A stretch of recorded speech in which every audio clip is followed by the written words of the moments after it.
at the one. Hi, everybody. Welcome to Nancy Jean's Garden and to Scott Scorpio Sun Tarot. Hey, everybody. And I hope everyone's staying warm. Today is still a cold day in Texas. I mean, cold for us. It was in the low 30s this morning. And hi, everybody. Welcome to Nancy. Sorry, that's me. Okay, that's your little phone thing. Yes, I got it. Okay. What's going to happen is I'm going to ask Scott 20 questions, and I've asked I think 35 different readers by this time, the 20 questions, and it's just basically so you can see, as people who've watched us, how different we all really are. And we know that because we've talked to each other in the back room, but people in the front don't know. And, right. So this is a chance to get to know Scott on a different level. And we won't be taking questions. I don't do questions during this, as I was explaining to Scott before we came on. My temperament is just set that when I have my mind, when I'm being Nancy psychic journalist, I am not geared up to be Nancy psychic reader. So, okay, the first question for you is kind of your openings and your origins, where you came from. When did you first realize you might have psychic abilities, Scott? That's a good question because when I was in elementary school and even middle school, I knew it was different. Mm-hmm. I didn't know that it was psychic ability, but now that I look back on it, I know that I was definitely psychic and empath and, could feel the feelings of other people and knew what they kind of thought, and, looking back on it. But at the time, I just thought I was weird. So, yeah. I don't know. When you're growing up and you're a kid, you're supposed to think you're weird because you are. Each one of us is unique. And if we keep looking for the tribe we belong to, that doesn't necessarily happen. But yeah, I know that feeling of, how come I know that and they don't? What's wrong with those people? Why don't they see that thing? Why don't they understand that thing? Is that kind of what you were living with as a child?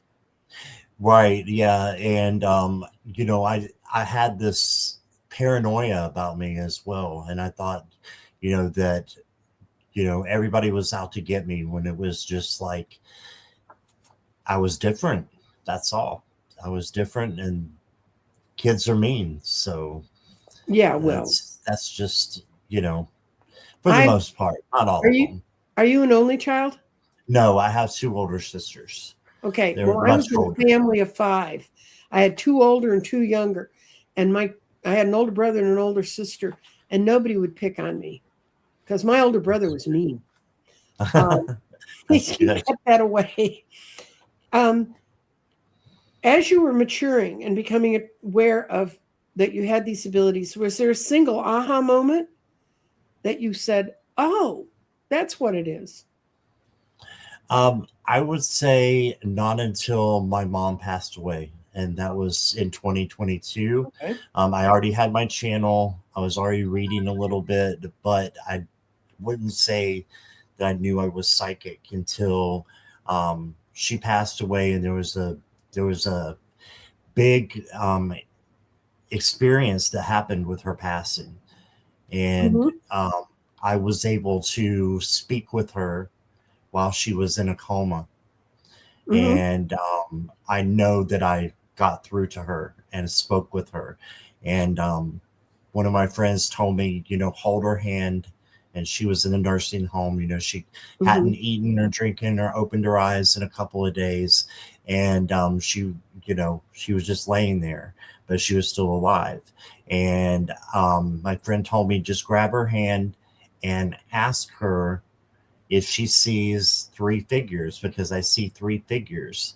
And she's like, do you have any idea who they would be waiting for her? I said, oh yeah. I said, that's her mom and her grandparents. That's who that is. And she's like, ask her if she sees that. I'm like, okay. So I telepathically went in and grabbed her hand. I never said a word, but I asked her in my mind, if she could see the 3 angels, and if she could give me some kind of confirmation. She grabbed my hand and threw it up in the air.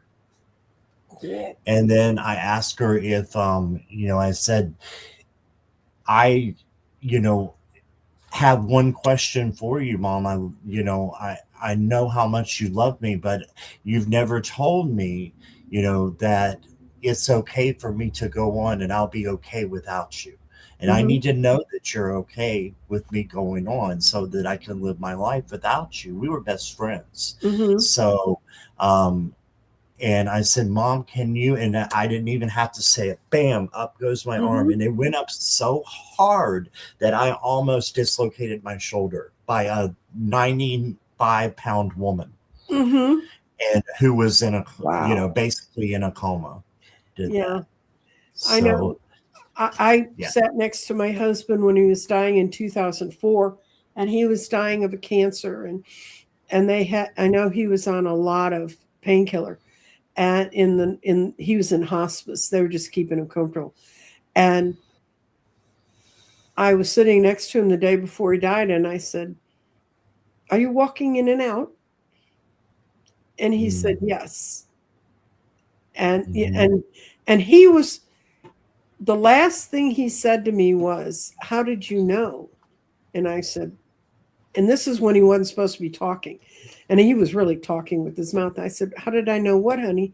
He said, "Love, life, and family. That's all there is. None of the rest of it exists."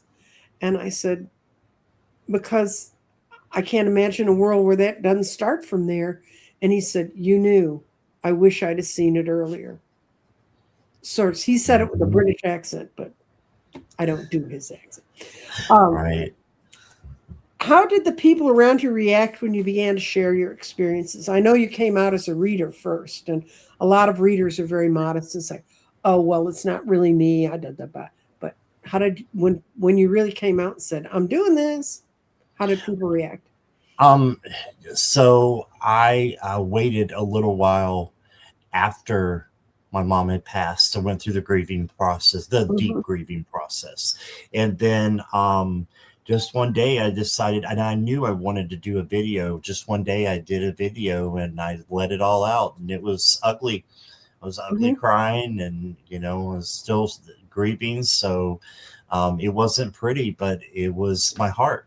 And, telling what had happened, and, why I felt so strongly that my mom was behind me in doing what I'm doing now. So, yeah. Oh, cool. Did a video on it. Yeah. Were there other people then that were supportive to you, or was it a mix, or were they skeptical, or? Oh yeah, no, I had Jackie. We had met through another community, a different tarot community a couple of years ago before that. And Nancy from A Crone's Intuition. They were very good friends of mine, Ginger. And I had people that were there. And it just brought in more people, I think. Right. By having a purpose, for what I was doing. I think it brought in more people, and that's through spirit. That wasn't me. That was just spirit. No, I understand. Talking through me, and yeah. So the spirit letting you be you. Yes. Because okay. Now the journey of your development. Did you seek training, or did you just kind of learn on your own? Oh, I learned on my own. I first became interested about the end of 2020. And I had recently broken my ankle, so I was in bed all the time. And the only time I get up is physical therapy and go to the restroom. That was pretty much it. And I found on YouTube a spiritual mentor and really spoke to me. And through that, I'm sorry, I started scrolling. I scrolled a little bit. That's okay. Can you put me back to what the question was one more time? The question is, did you seek any early training? Okay, so no. I just decided that I wanted to learn about tarot because I had Hmm. had an experience with it about 20 years before, and I decided I wanted to learn about it. And I bought a deck, and I didn't like it at all. And but I did a deck interview with it, and my friend, helped me. She said you have to do a deck interview, and the last question is, what is the relationship going to be between you and the tarot deck? Hmm. And I got the devil, and it freaked me out, and I said, I don't want anything to do with this. And she's like, wait a minute, it might just mean that you're going to be obsessed and addicted to it. Hmm. And a couple days later, I was like, I think I'm going to look in at Amazon. That's where I bought it from, Hmm. the deck, and see if there's other decks out there. And that was it. I just found tons and tons of decks, and Yes. and became a collector within just a month or so. Hmm. It was really quick. And they all have their own set of images, and they all have their own way of being. And I, Personalities. right, I'm people in from my channel are tired of hearing about this, but this Wednesday I start a new tarot class, and I start with numerology and then work into the symbolism of the tarot. We use a Rider Waite deck because that's the one you're going to see everywhere, kind of no matter where you go. And Hmm. but you can branch out from there easily. And I teach with a guy named Jeffrey from Shade of. He changed his name. He used to be Ripe Color, but anyway, Jeffrey and I are going to be teaching it. So, but I still have some openings if you want to go to my website and see them. Um, but and I don't think you have to formally train. I picked up a deck when I was 12 and I could read them. And the way we knew I could read was I'd be reading for my friends. And it wasn't so much my 12-year-old friends that were impressed, but their older teenage sisters would come up and ask me questions. And then the next time they'd catch me, they'd go, nope, you got to read these cards for me. And that's when I realized, and people said, how did you learn the symbols? And I just never really did. I finally systematically learned the symbols when I taught it. And that was, I'd been reading since I was 12 till I was 38. So, Wow. it's just, and everybody learns differently. And that's so important for people to know. You can go Hmm. take a formal class, you can do that. You can pick up a deck like Scott does and keep finding the deck till you see the images you can relate to. Right. Yeah, I studied the second deck I got. It just came with one of those little pamphlet Right. books. That's all it Hmm. was. And I started studying, and I learned the meanings first. And Hmm. then after I learned the meanings, my intuition started picking up. Right. And now it's a combination of both. So, Yes. yeah. And okay, what specific tools do you use for your practice? Tarot only, or? Tarot and Oracle, Hmm. and that's really pretty much it. I'm a That's enough. massive fan with both of those. I love my tarot collection, and they're my babies, and my oracle as well. And so that's pretty much it. But I do get some hints sometimes, and I'll Hmm. just stop and say, "Wait, I'm hearing something else." And it's not that I'm hearing it aloud; it's just a nudge that I'm getting. No, you have And the energies in your head. yes, and I can tell when I'm be like, okay, I need to add this or add that, and it's more than what the meaning, you know, is. It's something in the card or something in my head that's really telling me what I need to say to the person who's Right. listening.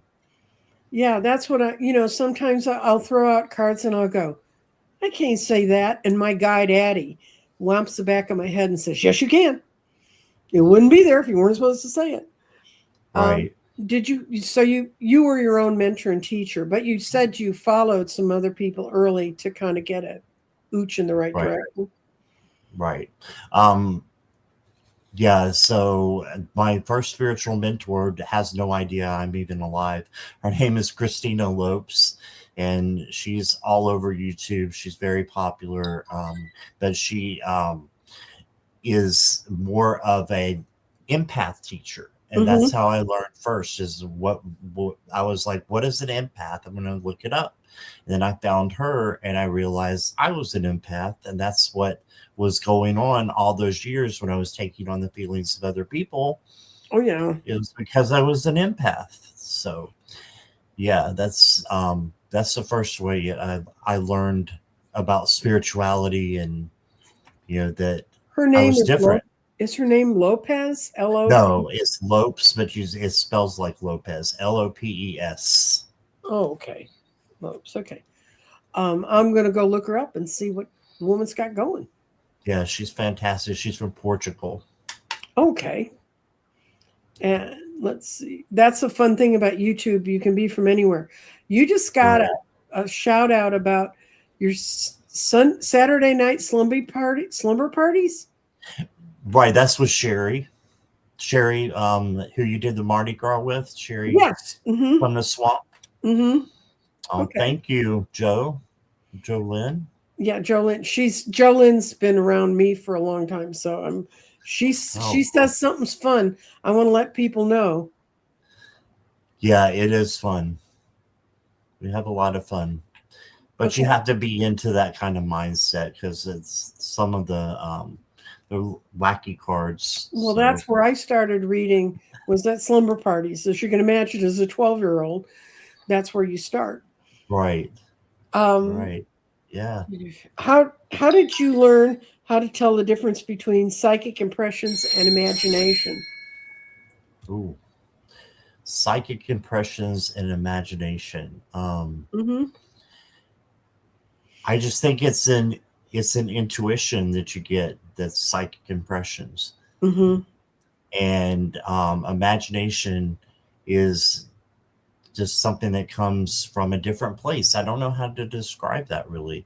Okay. Yeah, it's I've always had a really, really big imagination, but psychically, it's not always that I can, tell what you're thinking or tell what someone else is thinking or tell the future. It's, but I've always had a really vivid imagination. Have you ever written something down and then years later found out, oh my God, that's true? No, I don't think so.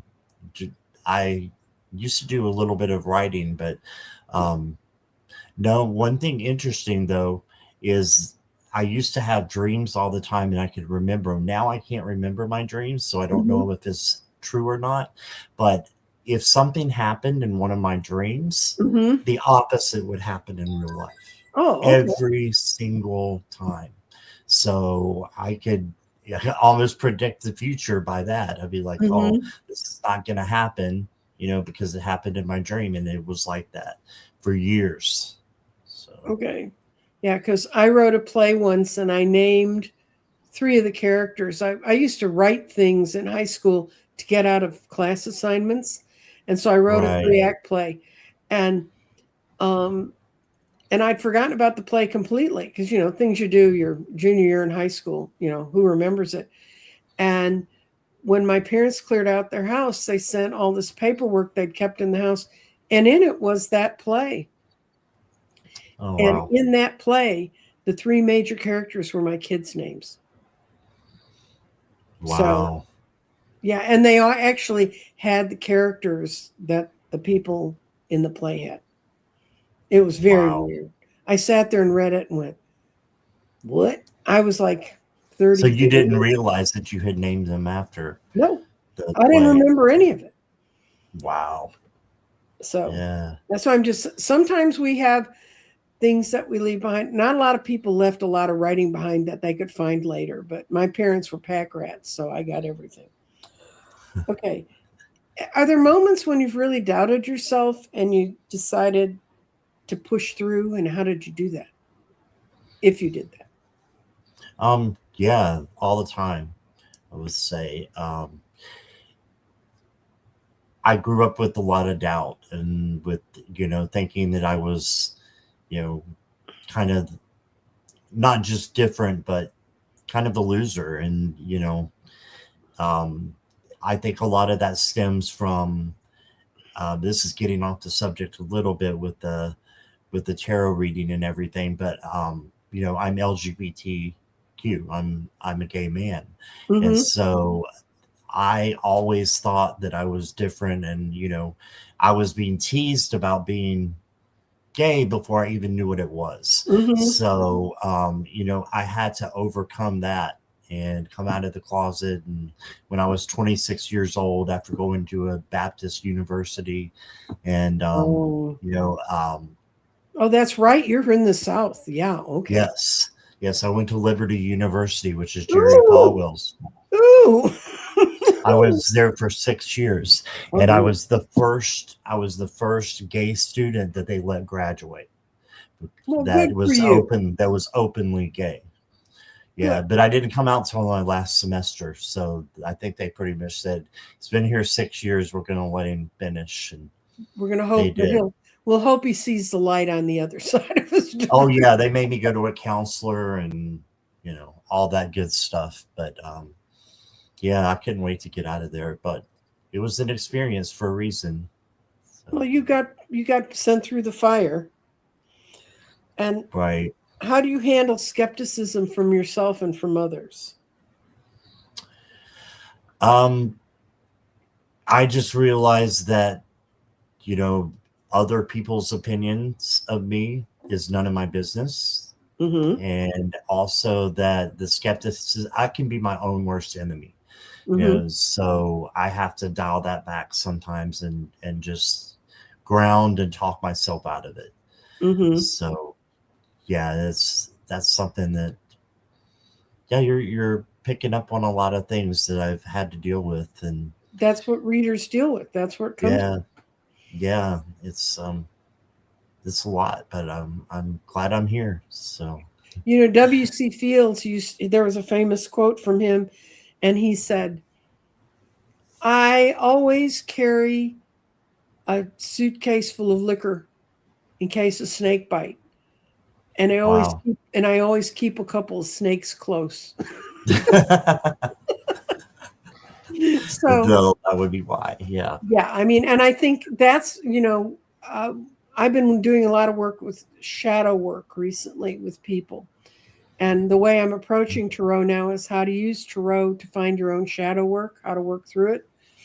And so I don't think you can live in the light unless you accept the dark. I agree. And I think Totally agree. you had a kick-ass lesson in accepting the dark by living in the religious world you lived in. I just rebelled from religion. I was Protestant, Presbyterian. I rebelled early. And the weirdest thing was all my friends that are recovering Catholics can't believe it. But the people who came to me as a child and said, there's something special inside of you, work with it, they were all nuns. Oh, wow. I mean, ones that taught me theater and nuns that worked at the hospital with my father, they used to sit there and say, that's a special child, Doc. You have to take care of her. I mean, there is parts of those worlds that actually have good people in them, but you can't understand the light without the dark. If you're going to say, oh, I'm just going to live in a light-filled world and none of this stuff's going to happen. No, you have to look at the dark and say, but I'm not letting that affect me. Right. Have your abilities gone through weak and strong phases? And I know you mentioned after your mother died, you went into kind of a pulling back from and then coming back into. Oh yeah, I think every day I have to ground, and if I don't, then it's usually a poor show than if I ground and just focus on the angels and calling them in, and my little thing that I do. And if I miss that for any reason, I'm not ready for readings. Right. So it's just so you have up and down there. You have a little ceremony you go through before you read. Yes. Yeah. Like I was telling you, I can't build grids and work with crystals on the same day I work with cards. Right. And it's all intuitive energy, but mine just gets very segmented. I just can't fight through that. And so that's what you're basically saying. How do you protect your energy? Protecting my energy, I would say the same way with the angels, and I call in Archangel Michael to come in and protect me, every time I do readings.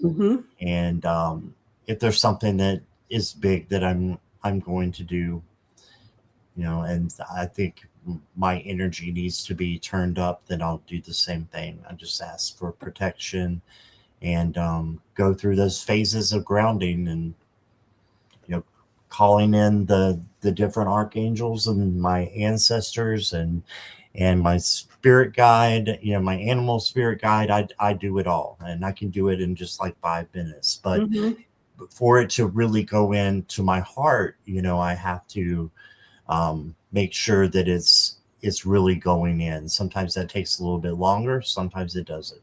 Yeah. Just depends. Do you share what your animal guide is, what your animal spirit is? Yes, it's the panther, and it's because of strength. So I get strength out of the panther. And yeah, I've always loved panthers since I was pretty little. And then I was living in North Carolina at the time when the football team, the Carolina Panthers, came out. And it was just natural. I love the Panthers, and they're the same. There were Panthers in the Carolinas at one time. Yeah, exactly. Yes, there were.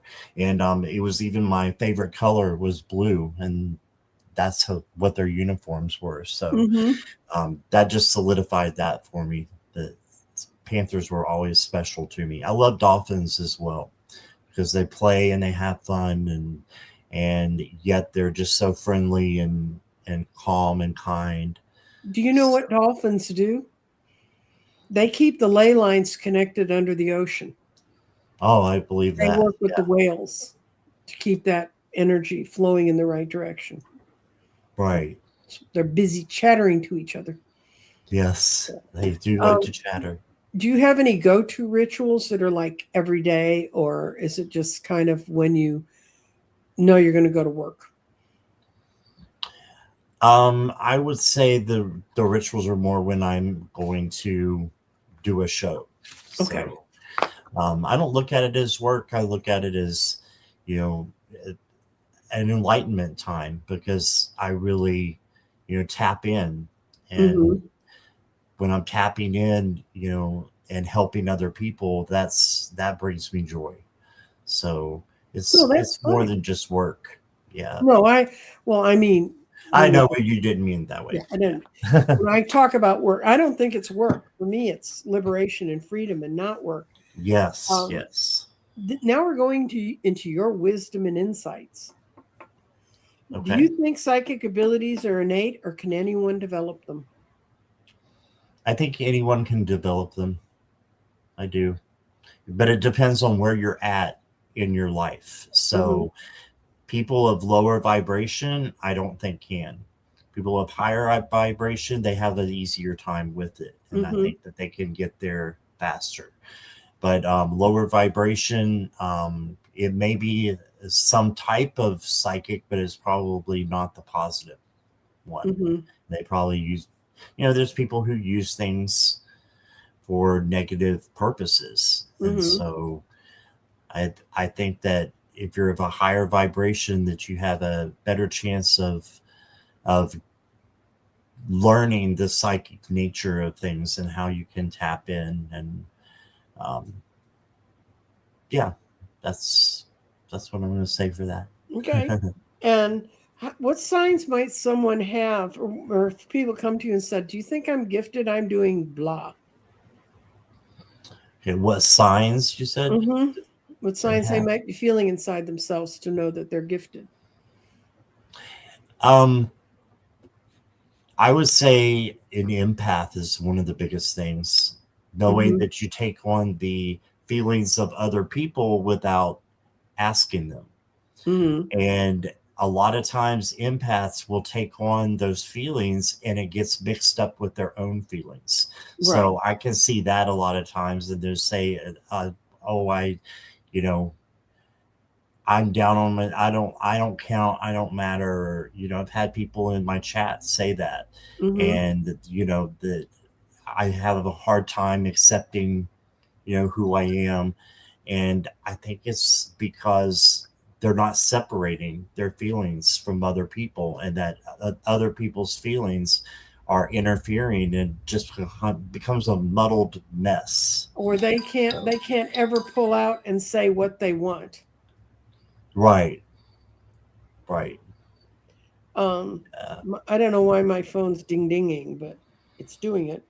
Uh, yeah, I think that's the hardest thing. I'm just a harder soul. I'm not an incredible, I've never felt like an incredible empath that way. And, right. when people talk about it, I'm almost like, I can't, but I see it. And when I talk to people, I see it all the time where people let what other people's concerns are become them, Yep. instead of letting them have letting their own soul to shine. And sometimes you're right. That's hard for an empath to get their soul past all that goop Right. they've picked up. But it's when they start to realize this is yucky and I don't like where I am. That's kind of always been a big sign for me. Okay, you're ready to outroll. You're ready to Yeah. quit being the caterpillar and become the butterfly. When you can see that you're an empath, Mm-hmm. that's half the battle right Yeah, there, because you realize you're taking on those feelings of other people, and you need boundaries in your life that's in right. order to see the difference. Yeah. Mhm. Okay. How has how has your work changed your worldwide view or beliefs about life and death? Oh gosh. These are Tremendously. really light questions. I mean, What's that? these are really light questions. That's all. Yeah. Tremendously, because was raised, as we were talking backstage, in Virginia, in the Mm-hmm. rural mountains. And yeah, I just was raised Southern Baptist, and Mm-hmm. we didn't even talk about you know tarot or anything like that. It was just known that it was bad. Mm-hmm. And same thing with being gay or being homosexual. That was right up there with murder. Mm-hmm. And so I really had to change the way that I looked upon that. And that happened in college when I fell in love with a roommate. And I said, wait Mm-hmm. a minute, what I've been taught all this time is not what I really feel in my heart. Mm-hmm. And the God that I've been told that is judging me and is, this way and that way, Mm-hmm. I don't feel that. And I don't feel like that's real anymore. Mm-hmm. So I actually went into college being a Bible beater and going out, um, being agnostic, and headed to Florida to party. Mm-hmm. So Why not? why not? Yeah. So it was a journey. Yeah. Okay. And this next one is what's one of the most powerful readings you've ever done? You don't have to reveal a lot about the person, but could you tell us something about around it? And then what makes it most memorable for you? Let me think.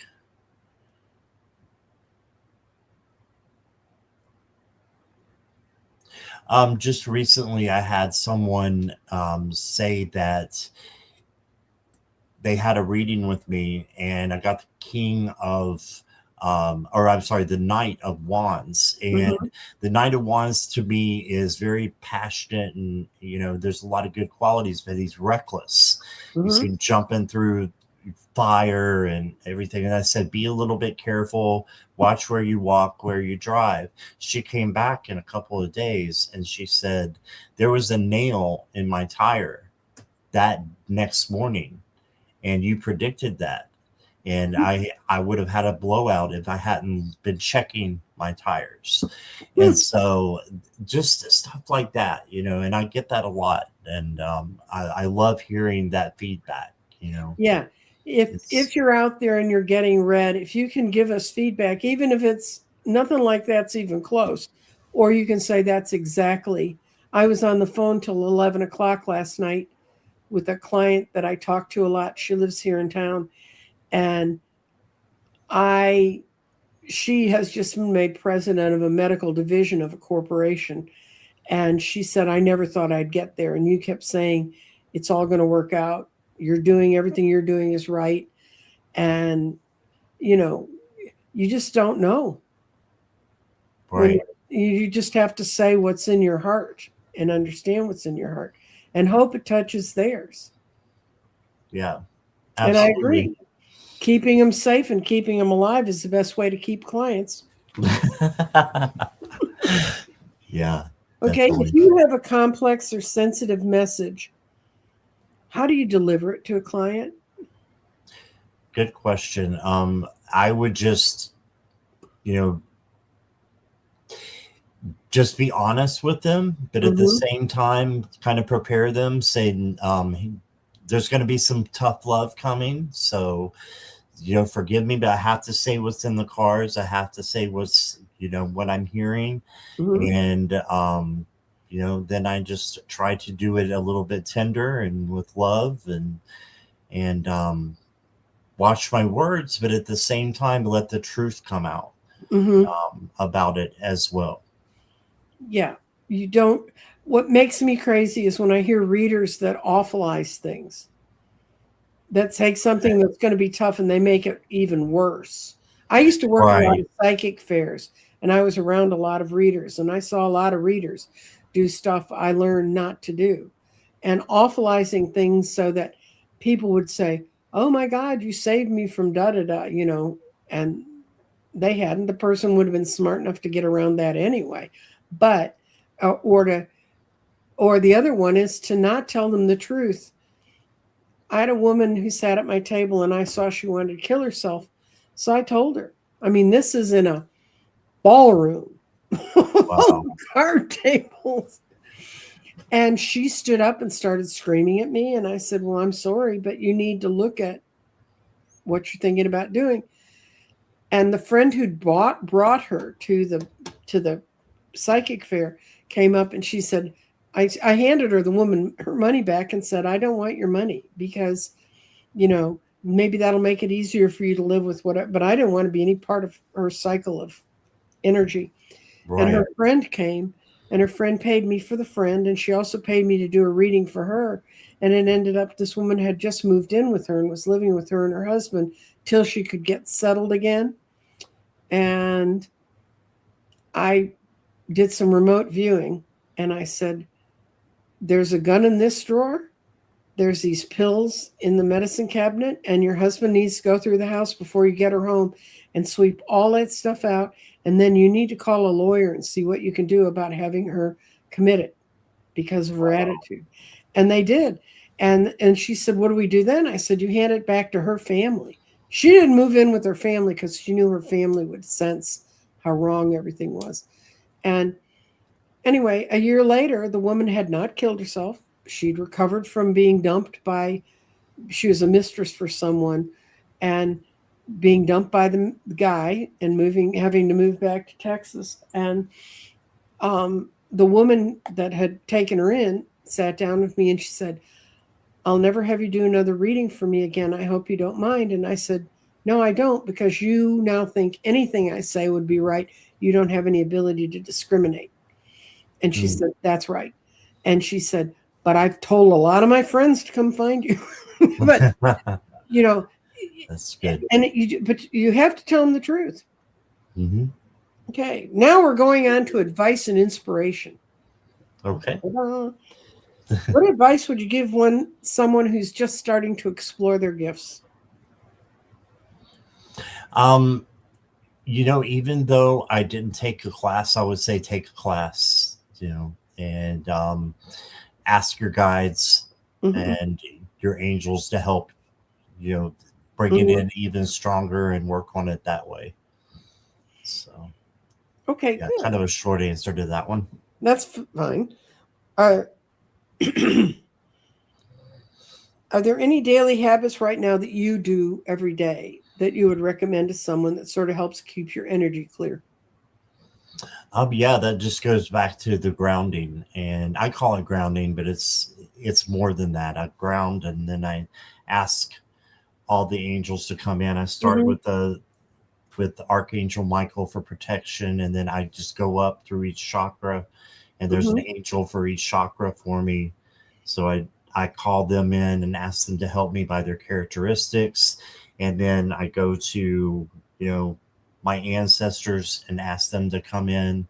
One is my mom, ask her to come in with her, you know, unconditional love, Mm-hmm. and help me to show that to other people, and you know, so on and so forth. And then like I said, I even asked my spirit animals to come in, and especially the panther to come in and to help me be strong on the inside, Right.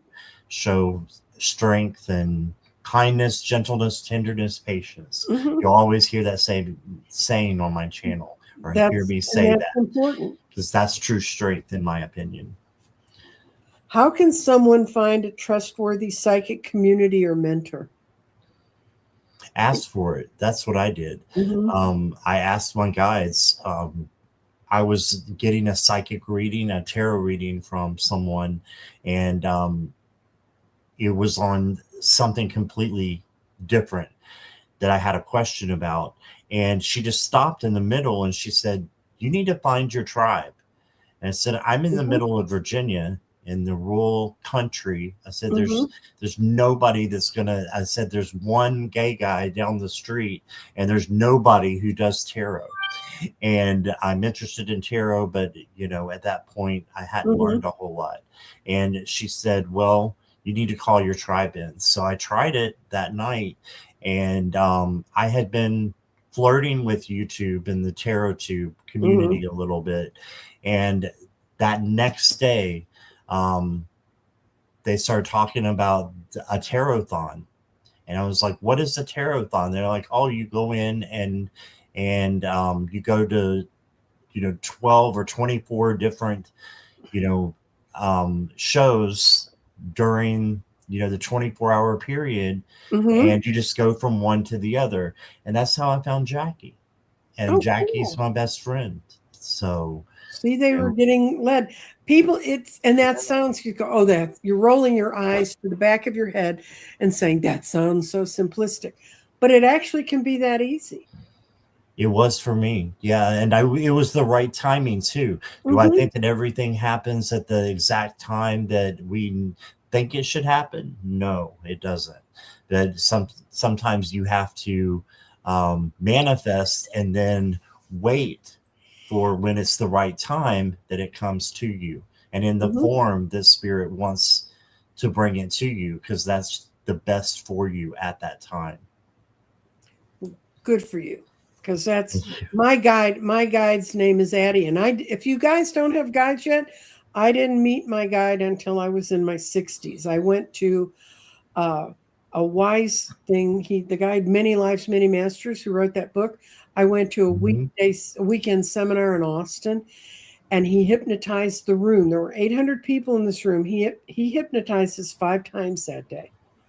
And one of the hypnosis was to meet your guides. And I went, like, kind of rolled my eyes because I've been kicking around at that point so long. I was like, well, I've never met them. And, you know, because everybody always had an Indian princess or a pharaoh's daughter or, you know, something, some Viking or something. And I always thought that sounded so hokey to me. So he says, you're going to meet your guide. And I did meet my guide. And my guide's name was Addie. And in the hypnosis, I met her where she'd come into the world to, she's a master spirit, but she manifested in human flesh and came over on one of the first slave ships. Oh, And wow. and she was in the Carolinas. I don't know whether it was north or south because this was long before anything had been drawn those kind of lines. And I said, I'm sorry. I'm sorry, I haven't paid much attention to you. And she said, it's okay. You did everything we needed you to do. So we didn't have to worry about messing your mind up with talking to us. So the last thing I looked at her, I said, Addie, why am I here? Not here talking to you, but why am I here? She took me across this old slave kitchen. And I don't know if you know how, you may have seen them because you're in Virginia, but they used to build the cupboards in the corners, and they'd open so that there was only 2 doors. And she said, open up the door. And I opened it up, and it looked like Fibber McGee's closet. It was full of so much junk and crap and things that were in no useful space. And I said, what's that? And she said, that's what you do for people. You help them open up that cupboard and figure out how to straighten it out. And I thought about how I'd been reading since I was a kid and all the people I'd worked with. And when I mentioned it to friends of mine that I'd worked with, they go, that's exactly what you do. So, but I was 68 or 69 when I met her. Wow. So if you're out there sitting there saying, I don't have a guide and I don't have, just open yourself up to it and they'll be there. And yeah, somebody else who remembers Fibber McGee's closet. If you don't know what that is, it's an old radio thing. And every time you'd open it, the world would come out, it would tumble out. You'd hear it on the radio. Oh, okay. Oh, you didn't know what it was. You're young. Okay. Fibber McGee and Molly was a very famous radio show. And I was born in 49, so I remember radio before TV. Right. And I remember lying in bed sick when I was little, listening to Fibber McGee and Molly on the radio. So, yeah. I'm that old.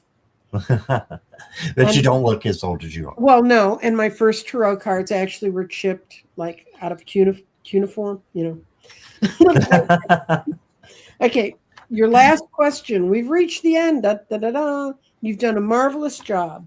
What's the biggest lesson you've learned on your psychic journey?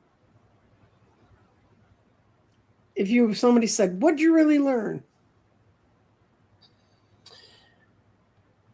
I would say to not follow what you've been taught all your life. Instead, listen to your heart and go out there and learn different things and then choose yourself. Don't, go by just because mom and dad, say you have to do things this way and you have to believe in God this way or that way. No, instead go and find your own true path. Find your own truth. Yes. Big key in the middle of your life. Well, thank you so much. I do have one more comment.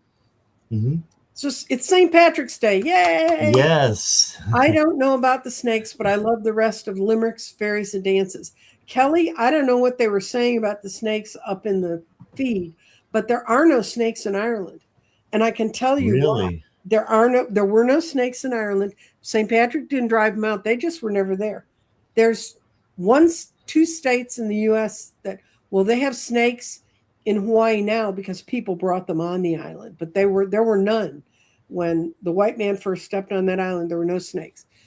There are no snakes in Alaska because it's too cold and it's too dark and they can't survive there. So that's the other state that has no snakes. The reason there were no snakes in Ireland is if you've seen how Europe formed during the ice ages and stuff, Ireland kind of broke off on its own. It got so cold, they all died. And then when humanity came up, and most of the earliest settlers in Ireland actually came from Portugal. And they came up the stream, the Atlantic stream that comes up there. They followed that stream. They settled Ireland. But there were no snakes, and there are no snakes native to Ireland. There are none. And my mother was, if her mother had waited one more boat, my mother would have been born in Ireland. And my mom, as it was born in Canada.